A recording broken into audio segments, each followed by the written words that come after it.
Now. On 105.9 FM and streaming worldwide on the WMAL app. O'Connor and Company.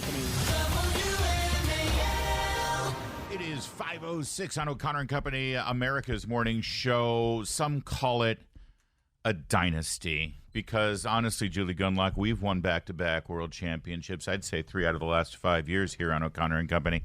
We got robbed 2 of those years, but still, I feel like we're the Kansas City Chiefs of morning talk radio. Don't you sometimes get that feeling? Okay. It'll be fine. Good morning and congratulations to everybody from Kansas City, and as our great governor of Maryland would say, the people of Kansas. We're very proud of their Kansas City Chiefs. 6:35, we'll speak with Tim Berg. He's a advertising expert. Talk about the Super Bowl ads. 6:45, our pal Patrice Onwuka will give us her impression of Usher's halftime performance because, honestly, both of us are a little too old to really get it. Yeah. It was fine. It was fine. Unobjectionable, I guess. Felt like I was in college again. 7:05, Joe DeGeneva might have something to say about what's next going to happen with Joe Biden. 7:35, Bethany Mandel, our friend, our pal, activist, advocate. She's running for school board in Montgomery County. It's official, and we'll talk to her about her run. 8:05, Andy Pullen on the football part of the football game yesterday. 8:15, Brent Bozell, and then at 8:35, Luke Rosiak, Daily Wire. I am Larry O'Connor. Lineup. She is Julie Gunlock. That would make so. If we are the Kansas City Chiefs of morning talk radio, does that make me Patrick Mahomes or Andy Reid? Either way, I'm awesome. Well, no, I do yell at you now and then, so that makes you Travis Kelce and me Andy Reid.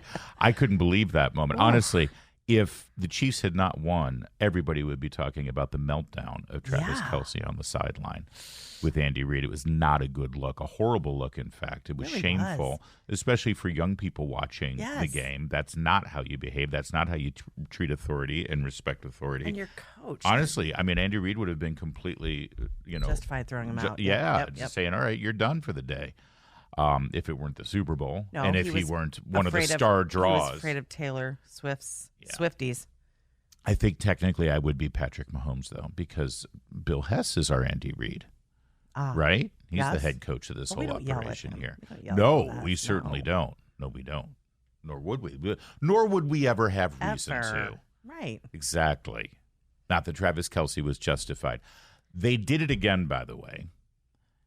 Patrick Mahomes takes his team, charges down the field in overtime with a perfect winning drive, capping it off with a walk-off touchdown. It's what every little boy dreams of. Every football fan wants to see that moment. He throws the winning touchdown pass. The player, Hardman, who catches the ball, celebrates for a second and a half, and they immediately cut to the Taylor Swift booth. People were actually tweeting at me saying, Larry's going to be ticked off about this. And I am ticked off about it. Yeah. I want to see the team celebrate. I want to see the coach celebrate. You need to come to terms with this. No. You need to come to terms with this. They were actually pretty cool for a while about the Taylor Swift thing. You're kind of becoming an Eeyore about I'm this. not an Eeyore. But if I'm a Chiefs fan, I don't want to see. And there wasn't even anything to see. It's a girl jumping up and down with people mobbing her in a booth removed from the rest of the fans in the stadium. It was chaotic. Just show me the team celebrate. You can always, a minute later. I wish you could all see how I am getting really worked up. He is. Because I know how sweating. television works. Show us the moment on the field. Show us the players with the thrill of victory. And then a minute and a half, 2 minutes later, you can always say, this is what the scene was like. When the touchdown was scored, take a look. There she is, the tight end's girlfriend celebrating. But no, they had to cut in real time live. And so now forever, when the replay is showed, that's what we're going to see. I'm sorry. Okay? I'm a little worked up. Go ahead. Please, fill in for me. This is just going to be so the future. future. when I drink to clear my throat, that's when you talk. Yeah, I get it. Right, thank you. Continue. You did this to yourself. You need to calm down. It was a great finish to a pretty Neither one of us was very interested in these teams. I have friends and family who love the Chiefs, and I don't like the 49ers at all. I've never liked the 49ers, and they annoy me. Yeah. And there was just too, and ever since until they cleanse themselves from the Colin Kaepernick take a knee stain that almost completely ruined the game forever. Which, by the way, can we talk about that? It was refreshingly free of politics. Very little. I mean, there was the Black National Anthem, which gets a eye roll. I'd be fine if they just stopped calling it the Black National Anthem. But they're not going to. That was the only... Stop with the Black National Anthem. Right. Sing the song, but don't call it a Black National Anthem. Frankly, we know exactly, even if they change the name we know exactly what it invokes, and it's wrong. There's one national anthem, and we shouldn't break people apart into little groups. Right. Well, that's why I don't want to call it the national anthem. Yeah, I know, but there's only one national anthem. Yeah, but even if it isn't called that, we know exactly. There's nothing objectionable about the song, and I think that hold on, 85% of the National Football League is black, and that means they're also Americans. And of course they are. So we have one national anthem. Yes. Now, if they also believe and wish through their organization, talking to their employer, talking to the network, to say, you know what, we would take great pride in this event, even more pride than we already have, because I saw players weeping to the national anthem, our actual national anthem. They said it would be really moving if we could sing this song. And what would they call it? Recognizing our history. I don't care what they call it. Call it the name of the song. It's like when who was it that sang? Oh God, the guy who sang America the Beautiful before the game as well. That's not our national anthem. Sure. He said, and now to sing America the Beautiful. And he sang America the Beautiful. And that was great. It didn't have to be called, and now for our alternate national anthem. Don't call it that. And say, and now to sing. But they do. I know they do. And now that song is loaded, and it will always be, even if they change the name to a nice uplifting name, it's still going to be loaded, and it's still going to be associated with a black national anthem that during, the BLM riots was created and was sung. I know the song is very old, but they could it's a hymn. It's a Christian hymn. There's nothing objectionable about the song. We know what. Lift every voice and sing. It doesn't say lift every voice and burn down the city. It doesn't say lift every voice and loot. Larry, but it certainly represents. It certainly represents a separation. And because they call it the Black National Anthem. Well, but it's always going to be associated. Is my point. Sadly, I'd like to think that they could do it and not have it separate us. It's already done. All right. Who's being the Eeyore now? It's over. Nothing can be done to fix it. No, we're doomed. Come on. It was sort of, they started doing it during the BLM riots. We're always going to associate it with that. It's divisive. I don't like it. All right. Well, we don't. It doesn't have to be. I still believe that there's a way to do this without it being divisive. It could be unifying. Have you read the lyrics to the song? It doesn't matter. It doesn't matter. It's associated with that. All right. You know what? Oh, this is. Oh, I'm gonna flip the book on you. I love doing this to people. People say that about the Star Spangled Banner because the fourth verse has a reference. They're stupid. It's a reference to slavery. It can never unify us because there's a reference to slavery in the fourth verse of the Star Spangled Banner that we never usually sing anyway, but it's a reference to slavery, and therefore it will always divide us. And yet it doesn't, does it? It actually does unify us. Well, it didn't. They didn't start singing the Star Spangled Banner while burning down cities and causing billions of dollars. Singing it during slavery. Well, it was written during slavery, and so therefore it can never unify us. I don't think that's a good analogy. I'm just saying. Yes, people might think that this is divisive, and those people are wrong. It all depends on how it's presented. I get it. People think that the Star Spangled Banner is divisive. I've never heard of anyone saying that. Are you kidding me? They want to ban that song. They want to ban Star Spangled Banner because it was written by an old slaver during slavery days, and there's a reference to slavery. Fine.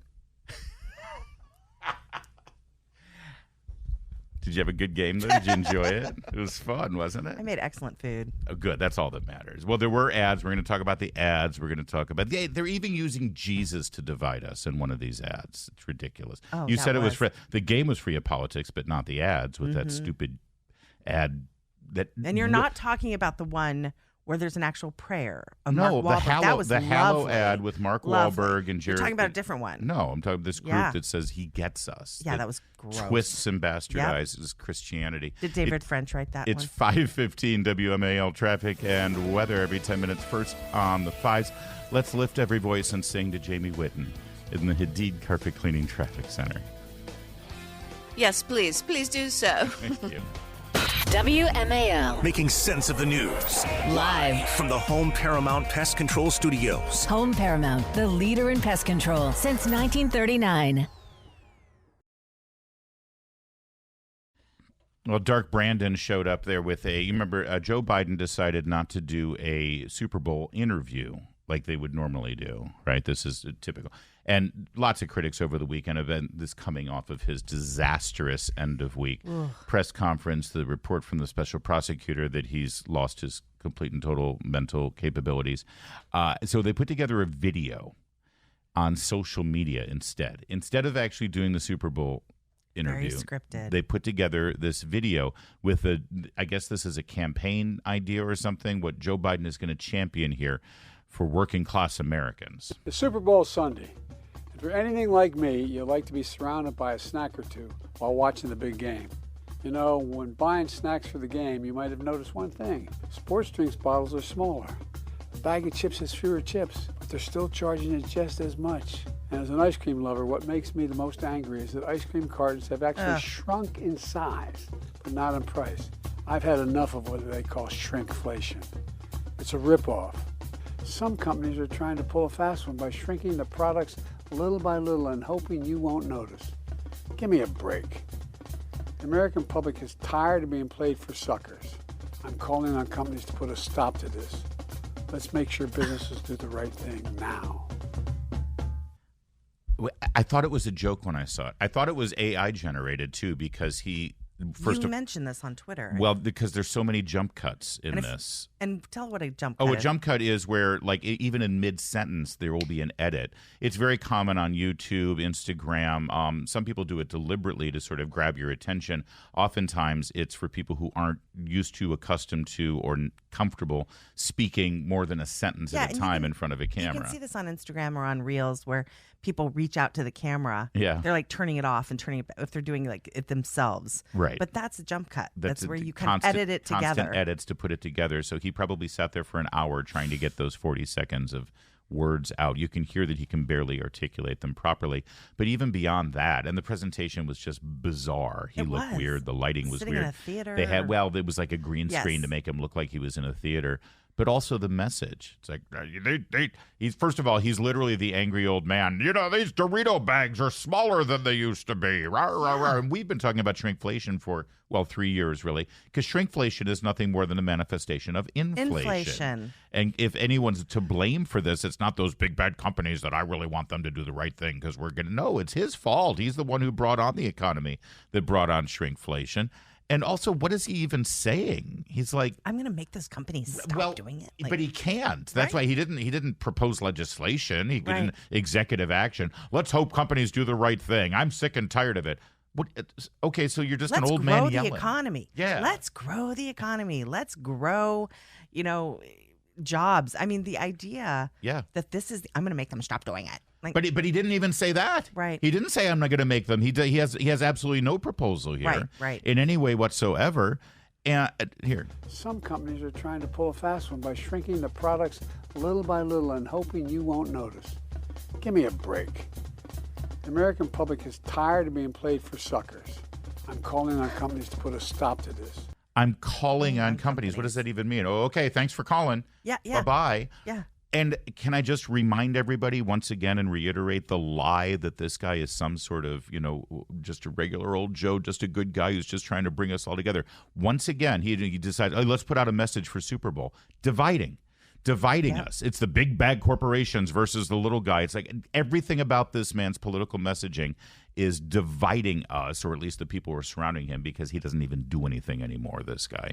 He's so incapable. You're absolutely right. It's also this idea of us against them. Yeah. Right? Constantly. I'm on your side, little guy. I'm going to take on these big companies instead of actually. The other thing is I get frustrated with shrinkflation. I get frustrated with food costs. But is this really the biggest issue? I mean, I just think about what has happened over the last couple. Again, I think food costs are a major issue, but it's just weird. This is a bunch of Gen Zers and young millennials sitting around saying, we got to change the subject, we got to do something. Yes. Kitchen table issues. What's a kitchen table issue? Well, shrinkflation. That's it. Let's just go with that. And I'm sorry. I just get very angry at this I will man, and I also have say- been for quite some time. But I will also say his voice. I mean, the slurring. I sounded that way a little bit like last night after 2 glasses of wine. It's. Can we do a quick comparison here? Yeah. Because you're right. Here, listen. Some companies are trying to pull a fast one by shrinking the products little by little and hoping you won't notice. Give me a break. The American public is tired of being played for suckers. Okay, you hear that Calling guy, our right? companies to put Now a listen stop to that. this. Listen to that Let's make same sure guy 4 years ago. A legitimate issue? It is a legitimate issue. Sure it is. And I think people are going to judge it. If I were to run, I think they're going to judge me on my vitality. Can I still run up the steps of Air Force Two? Am I still in good shape? Do I have all my faculties? Am I energetic? I think it's totally legitimate for people to ask those questions. Yeah, and by the amazing. way, and honestly, they've been playing clips from him from the 90s and from the Mm-hmm. early aughts.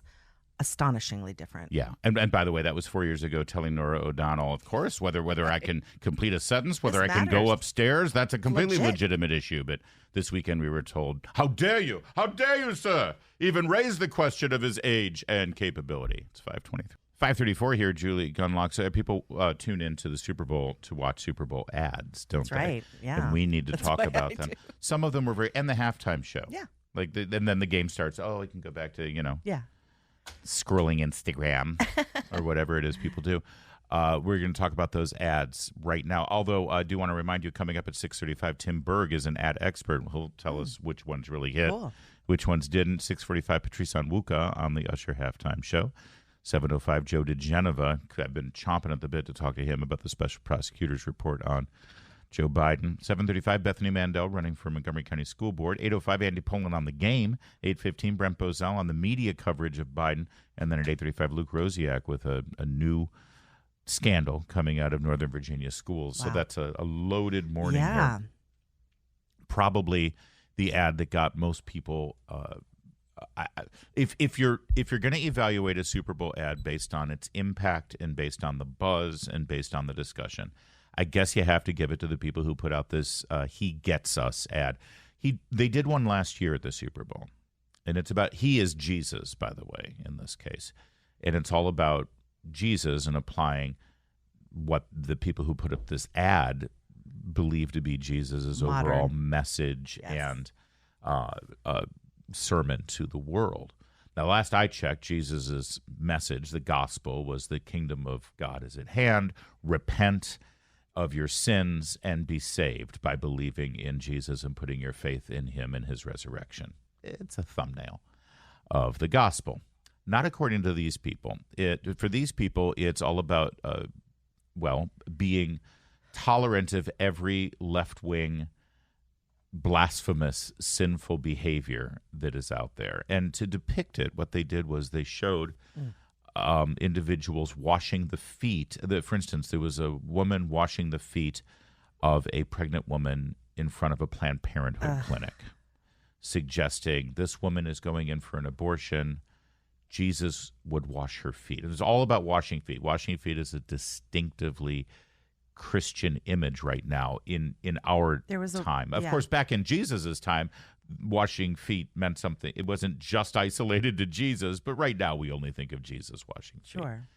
There was another of a clergyman, someone in a priestly collar, could have been a reverend, washing the feet of what appeared to be a transgender person. Yes, and there's another one of a white woman in a nice residential area washing the feet of what is clearly an illegal immigrant. Yeah.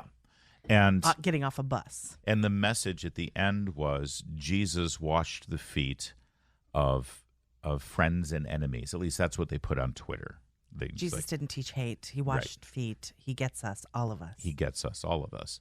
Now, I was struck by the fact that nowhere in there was a, clearly left-wing ideological college professor washing the feet of a dude in a MAGA hat. Yes. Right. The foot washing never goes in the other direction. Never. No, it's only one group of people who are tolerance is demanded of them, and it was clear Climate change activist washing the feet of an oil rig worker. I see how. Hey, we could really have fun with this. Exactly. Yeah. Where's all that foot washing going?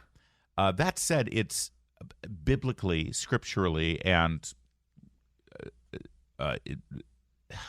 theologically ignorant. It is. It is completely ignorant. This whole idea, don't get me wrong, Jesus was all about love and compassion and tolerance. He had to tolerate each and every one of us because, unlike him, we're not perfect. We are all sinful. I get that message. And he died for each and every one of us, whether we're, Republican, Democrat, black, white, transgender, whatever, right? Yes. But that wasn't the entirety of his message in any way whatsoever. Yes, he mixed it up with sinners. He also taught them not to sin anymore. Right. That was the whole point. Yes. Be better, do better. Number one. Number two, he didn't wash their feet. The whole foot washing thing. Forgive me for being scriptural here. This is good. And historical, but he washed the feet of his enemies. No, he didn't. He washed the feet of his disciples, his 12. In fact, I think it was 11 apostles. There's still a debate as to whether Judas was still in the room when he washed feet. But the foot washing happened after the Last Supper, when he showed his apostles to be humble servants of the church. He was the church. The church. Of the church. He was instituting the church that night. In fact, we Catholics look at the foot washing as the symbolic moment where he institutes the church, because he tells the apostles, now this is what you must do. I serve you, you serve the church. He did not wash the feet of his enemies. He did not wash the feet of the Pharisees. He did not wash the feet of Pontius Pilate. Right. He didn't wash the feet of people who were going to sin, then go right back out and sin again. Yeah. And this whole he gets us message, it's interesting because later there's an app. I'm sure people are familiar with it by now. Certainly after the Super Bowl they are. It's called Hallow. And it is it's a great, I subscribe to it, have done for 2 years now. It basically has prayers. It has scripture readings. It's basically helps people pray. It's Catholic in its perspective, but you can be a non-Catholic and still get a very rich prayer life out of it, because we don't pray as much. I know I didn't pray as much as I would like to. It's like, I'd really like to increase my prayer life. Oh, I'm going to use Hallow. And so they used Mark Wahlberg and Rumi. Jeremy Rumi. The actor Chosen. who plays Jesus in The Chosen. And they did an ad about, join Hallow and you'll pray through Lent with us. Lent starts on the 14th, this Wednesday. And they did pray during the commercial. Yeah, and they prayed during the commercial. And it struck me. It's like, the whole idea of Christianity and the Bible and Jesus' mission is not that Jesus gets us. It's that we need to get Jesus. That's right. That's the whole orientation that we should have toward God and toward Christ. So that even the message, he gets us. It's like, of course he does. He's God. Right. He's omniscient. He's omnipresent. He's all perfect. The point is not to remind ourselves that Jesus gets us, is that we have to put ourselves in a place where we get Jesus in both ways. Get him in our lives, but also understand him and get him and understand what he wants of us. And everything about this ad was just infuriating. What is this organization? The He Gets Us organization. Yeah. It's a 501c3. Is it Soros funded? I think it's just liberal politics, honestly, because the message is not about salvation. It's not about really coming to Jesus. It's about making conservatives in America, political conservatives in America, feel guilty. Yeah, but it's interesting. I mean, you think about what it takes to get a Super Bowl ad. Oh, millions of dollars. Yeah. They must be incredibly well funded. By the way, forgive me for sounding like a Pharisee right now, but money that could have been used to help the poor and help the a woman who's got an unwanted pregnancy. Money that could have been used to help someone in the country illegally who is downtrodden and needs some support. But no, let's put out an ad instead. Yeah. Because that'll really show those right wingers. It's fascinating.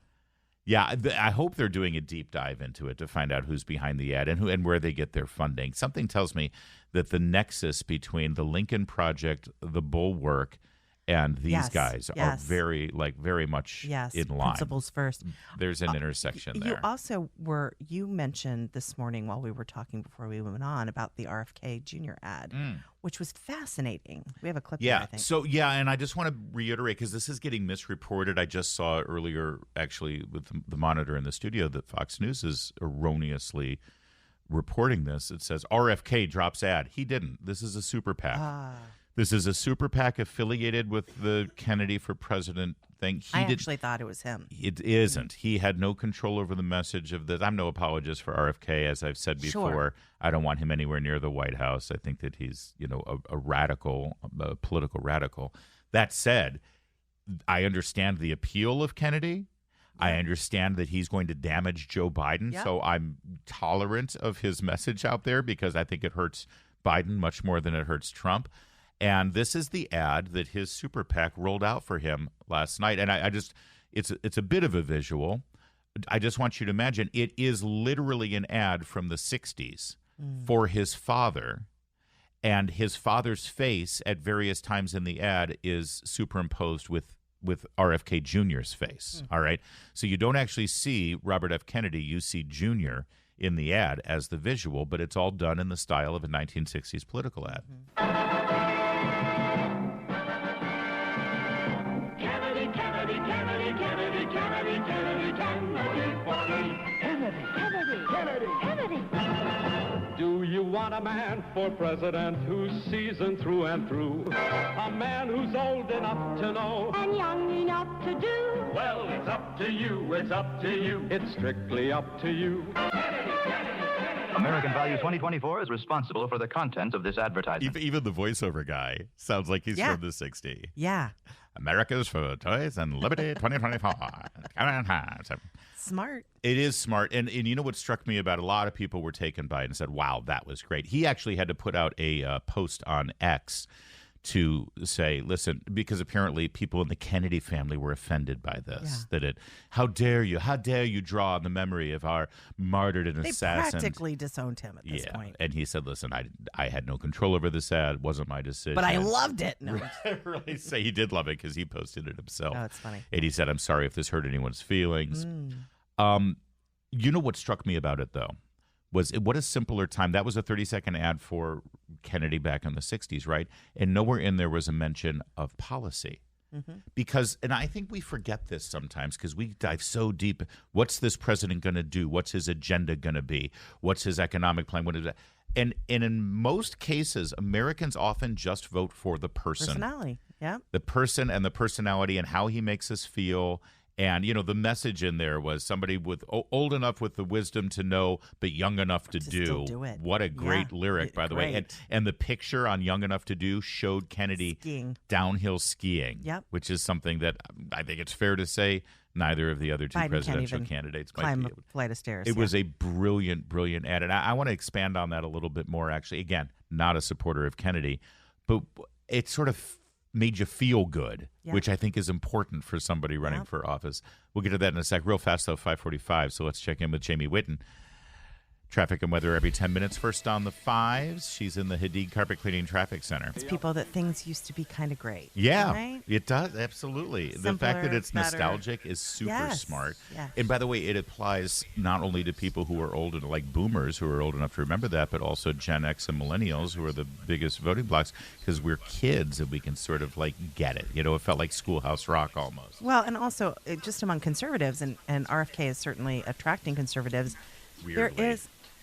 But there is this, if you've noticed trending on Instagram, and I mean, whether it's trad wives or, the Catholic Church becoming more traditional, there is this sort of throwback. I mean, one of the most popular home design trends among young people, they call it granny something, but it's basically suddenly, millennials and Gen Zers have discovered antiques. And they're putting plastic on their sofas, and little doilies, and thinking, no, but I get it. There is, listen, nostalgia always works. Yes. What do you think Make America Great Again is about? It's a nostalgia for Reagan. And no, it's and my favorite part is Young Enough to Do. It's and I thought to myself, well, he's not that young. He's 70. And then I realized, wait a minute, that is young. Wow, yes. That's 8 years younger than Trump and 11 years younger than Biden. Yes.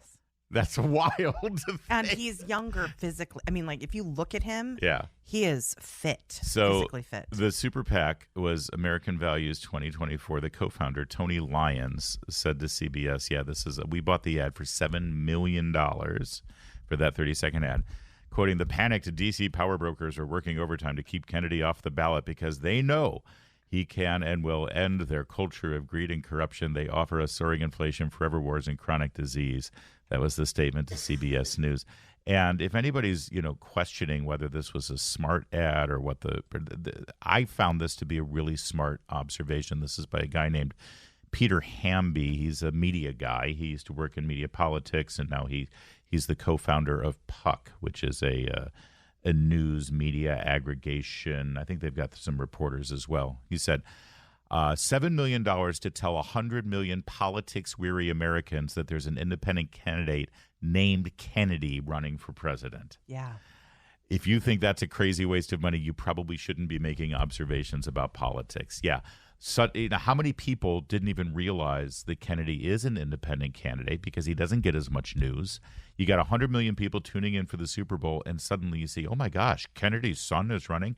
I think, and again, and a nod about policy, because here's the other thing: as soon as Robert Kennedy starts talking to you about his policy, a little wacky. Yeah.